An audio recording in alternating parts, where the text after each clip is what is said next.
Students, welcome to instant study with Neha. आज हम class 9 science के चैप्टर 4 स्ट्रक्चर ऑफ एटम में न्यूट्रॉन्स एंड एटॉमिक नंबर को discuss करेंगे।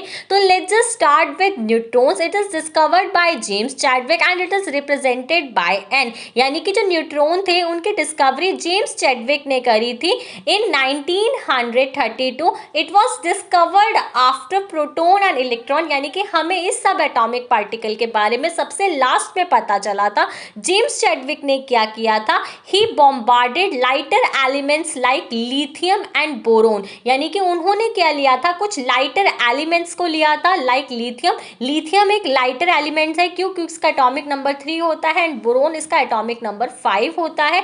उन्होंने इसके अल्फा पार्टिकल्स को क्या करवाया था, बॉम्बार्ड करवाया था and then he observed emission of new particles, यानी कि उनको रियलाइज हुआ, अपने बॉम्बार्ड करवाया तो उन्हें देखने को मिला कि कुछ न्यू पार्टिकल्स एमिट हो रहे हैं जिनके ऊपर जीरो चार्ज, यानी कि उसके ऊपर कोई भी चार्ज प्रेजेंट नहीं था। आपको पता है प्रोटॉन पॉजिटिव चार्ज होता है, इलेक्ट्रॉन नेगेटिव चार्ज होता है, बट जो तीसरा सब एटॉमिक पार्टिकल जो न्यू पार्टिकल था उसके ऊपर कोई भी चार्ज क्या था, प्रेजेंट नहीं था। वो एक न्यूट्रल था but having mass equal to that of proton, यानी कि बट जो उसका मास था वो प्रोटॉन के क्या था, इक्वल था। चैडविक ने ये कंक्लूजन निकाला कि जब उन्होंने लाइटर एलिमेंट्स को बॉम्बार्ड करवाया तो उनको एक न्यू पार्टिकल देखने को मिला जिसके ऊपर जीरो चार्ज था और जिसका जो मास था वो प्रोटॉन के इक्वल था। उन्होंने उसको न्यूट्रॉन का नाम दिया। न्यूट्रॉन इट मीन्स जिसके ऊपर कोई भी चार्ज प्रेजेंट नहीं होता, यानी कि नो चार्ज, और it is considered as neutral particle, यानी कि हम उसको क्या कंसीडर करते हैं, एक न्यूट्रल पार्टिकल के नाम से उसको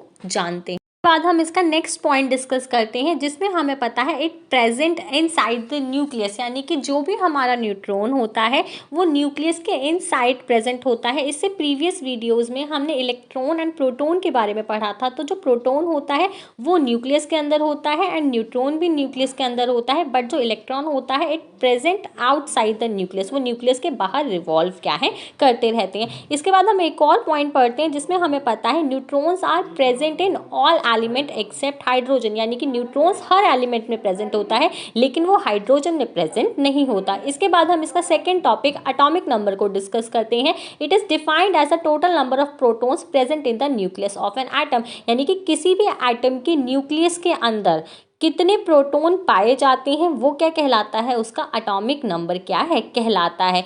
और एटॉमिक नंबर को हम किससे डिनोट करते हैं, Z से क्या करते हैं, डिनोट करते हैं। जैसे कार्बन का एटॉमिक नंबर कितना होता है, 6, तो Z is equal to 6। Hydrogen का एटॉमिक नंबर 1 होता है तो Z is equal to 1। So that's all for today. If you have any doubt let me know in the comment section. For more such videos please subscribe my channel and thanks for watching.